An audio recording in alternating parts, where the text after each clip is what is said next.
Imagine por um instante. Imagine a possibilidade de esculpir seus músculos, de forçar o crescimento e a força, de alcançar uma hipertrofia comparável àquela dos que levantam pesos esmagadores, mas fazendo isso com cargas que parecem quase insignificantes. 20, talvez 30% do peso máximo que você consegue levantar uma única vez. Parece uma promessa vazia, um truque de marketing, uma ficção científica para os desesperados. E se eu lhe dissesse que não é? E se eu lhe dissesse que existe uma técnica, fundamentada em décadas de pesquisa rigorosa, que permite exatamente isso? Bem, bem-vindo ao paradoxal e fascinante mundo do treinamento de restrição de fluxo sanguíneo, ou BFR do inglês, Blood Flow Restriction, também conhecido como treinamento de oclusão ou Kaatsu, que em japonês significa pressão adicional.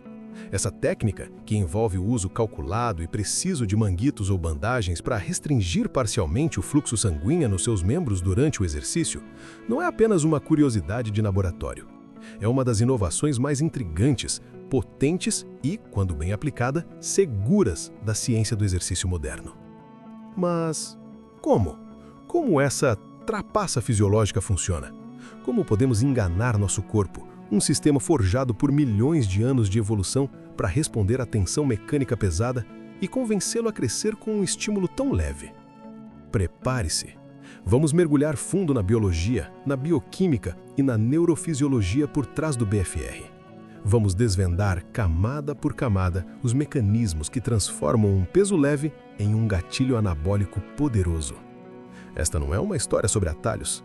É uma história sobre entender a linguagem secreta do nosso próprio corpo. O mecanismo central. Uma barragem fisiológica inteligente.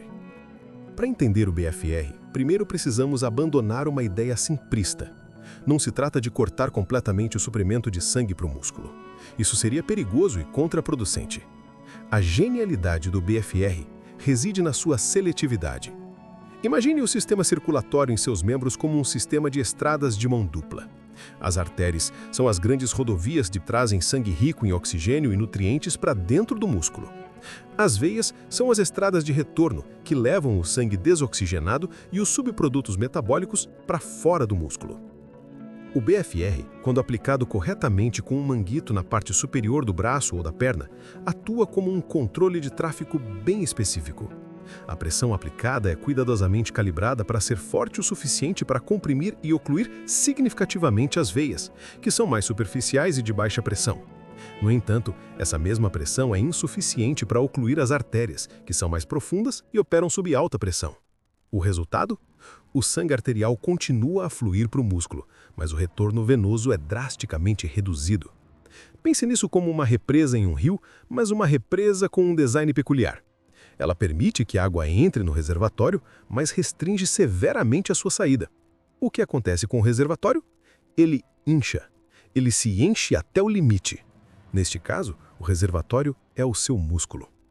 Esse acúmulo massivo de sangue no músculo que está sendo trabalhado, um fenômeno chamado hiperemia localizada, é o evento inicial que desencadeia uma cascata de eventos fisiológicos. É aqui que a mágica, ou melhor, a ciência começa.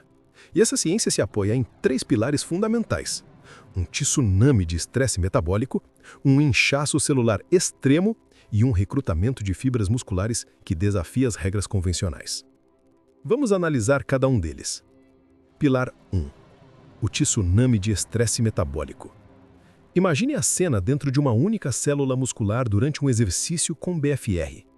Com o fluxo de saída venoso bloqueado, o oxigênio que chegou com o sangue arterial é consumido numa velocidade vertiginosa. Em questão de segundos, o ambiente intracelular, que normalmente é rico em oxigênio, mergulha em um estado de hipóxia severa. As mitocôndrias, as usinas de energia eficientes da célula que dependem de oxigênio para produzir ATP, estão, metaforicamente, sufocando. Mas o músculo ainda precisa contrair. Ele precisa de energia. A célula é forçada a ativar seu plano de emergência, a glicólise anaeróbica.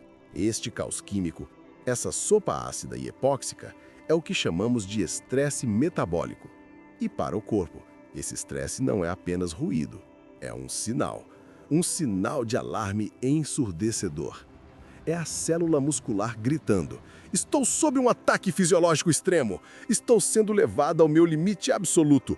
Preciso me adaptar ou não sobreviverei a isso da próxima vez. E o corpo ouve. Essa crise metabólica desencadeia uma poderosa resposta anabólica. Primeiro, há um aumento na produção local e sistêmica de hormônios anabólicos, como o hormônio do crescimento, GH, e o fator de crescimento semelhante à insulina, IGF-1. Segundo, e talvez mais importante, esse estresse ativa diretamente as vias de sinalização de crescimento dentro da própria célula muscular. A principal delas é a via mTOR, Mammalian Target of Rapamycin. Pense na mTOR como o mestre de obras de uma construção. Quando a mTOR é ativada, ela dá ordem para iniciar a síntese de novas proteínas musculares. O estresse metabólico gerado pelo BFR é um dos mais potentes ativadores conhecidos da via mTOR, dizendo ao mestre de obras para começar a construir, e rápido.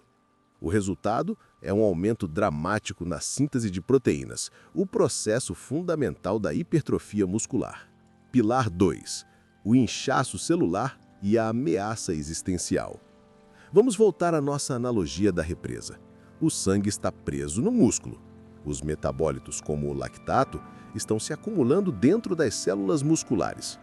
Esses metabólitos têm um efeito osmótico. Eles agem como esponjas, puxando água do espaço ao redor para dentro da célula. Isso causa um fenômeno que todo praticante de musculação conhece e ama, o pump. Mas com o BFR, não é um pump comum, é um inchaço celular ou edema sarcoplasmático levado a um extremo quase surreal. A célula muscular literalmente se infla como um balão de água. Por muito tempo, o pump foi considerado apenas um efeito colateral estético e temporário do treino. Hoje, a ciência nos mostra que ele é muito mais do que isso. Esse inchaço celular é, em si, um poderoso estímulo anabólico independente.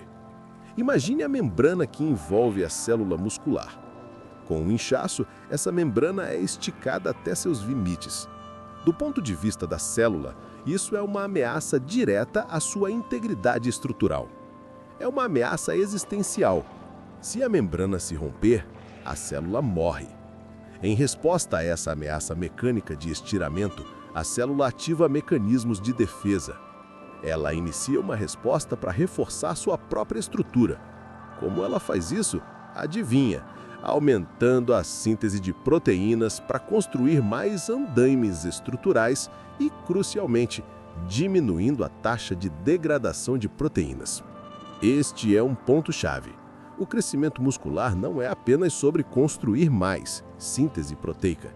É também sobre destruir menos, degradação proteica. O BFR ataca o problema por ambos os lados. O estresse metabólico aumenta a síntese e o inchaço celular diminui a degradação. O resultado nítido é um ambiente anabólico esmagadoramente positivo que favorece o acúmulo de novas proteínas e, consequentemente, o crescimento muscular. Pilar 3. O hack do princípio do tamanho de Hahnemann.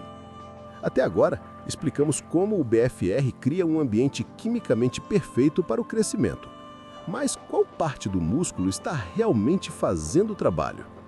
Para entender isso, precisamos falar de um dos princípios fundamentais da neurofisiologia, o princípio do tamanho de Hahnemann. De forma simples, este princípio afirma que nosso sistema nervoso é energeticamente eficiente. Ele recruta as fibras musculares de forma ordenada. Para um movimento leve, ele recruta primeiro as fibras menores, de contração lenta, tipo 1. Essas são fibras de resistência, eficientes no uso de oxigênio, mas com baixo potencial de crescimento. Para recrutar as fibras maiores de contração rápida do tipo 2, que tem um potencial de crescimento muito maior, você precisa de um estímulo maior. Normalmente isso significa levantar pesos muito pesados próximos do seu máximo, ou levar uma série com peso moderado até a falha muscular completa. O sistema nervoso só chama as tropas de elite do tipo 2 quando as tropas regulares do tipo 1 não dão conta do recado. E aqui está o golpe de mestre do BFR. Ele funciona como um cheat code, um código de trapaça para o princípio do tamanho. Lembre-se do ambiente hipóxico que criamos. As fibras do tipo 1 que dependem de oxigênio para funcionar são as primeiras a sofrer. Elas fadigam muito rapidamente. Elas simplesmente ficam sem combustível e param de funcionar, mesmo que o peso que você esteja levantando seja ridiculamente leve. Mas você ainda está tentando completar a repetição. Seu cérebro está enviando o comando para contrair o músculo. Com as fibras do tipo 1 fora de combate, o que o sistema nervoso central faz? Ele não tem escolha. Para completar o movimento, ele é forçado a recrutar as fibras de contração rápida, as poderosas fibras do tipo 2. Pense nisso por um momento. Você está levantando 20% do seu máximo, mas está recrutando o mesmo tipo de fibra muscular que recrutaria se estivesse levantando 80% ou 90%. Você está obtendo o estímulo de recrutamento de um treino pesado, sem o estresse mecânico esmagador sobre suas articulações, tendões e ligamentos. Você está enganando seu cérebro para que ele pense que a carga é pesada, forçando-o a liberar suas unidades motoras mais potentes. É a dissociação definitiva entre tensão mecânica e recrutamento muscular. Aplicações práticas e a responsabilidade da segurança.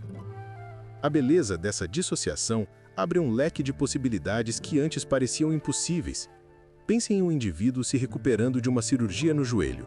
Ele não pode colocar cargas pesadas na articulação, mas precisa desesperadamente combater a atrofia muscular.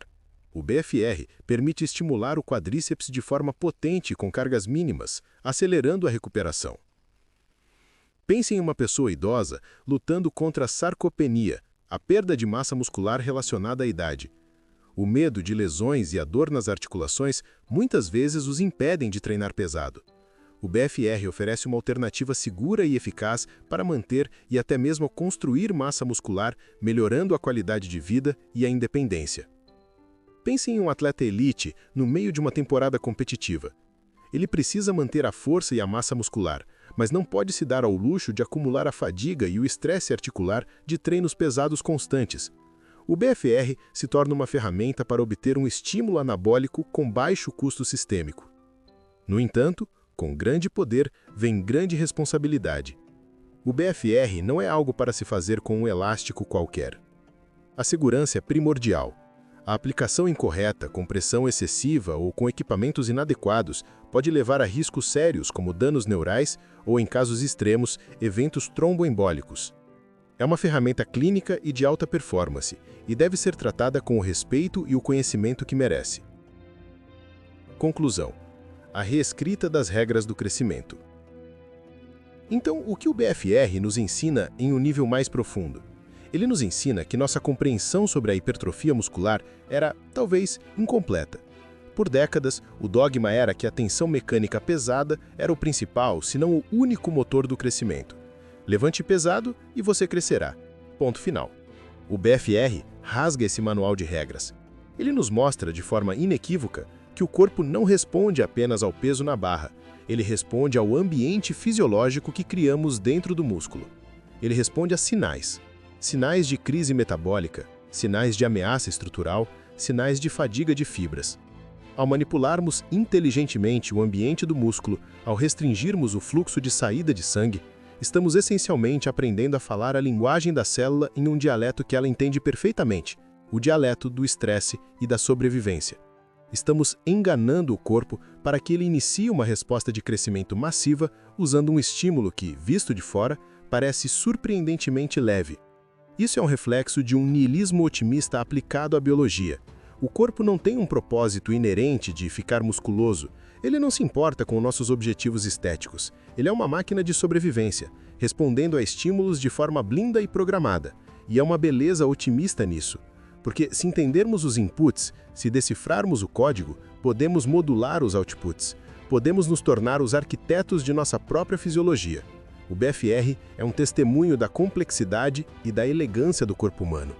Ele nos lembra que a tensão mecânica não é o único caminho. O caminho químico, o caminho metabólico pode ser igualmente e, em algumas circunstâncias, até mais poderoso.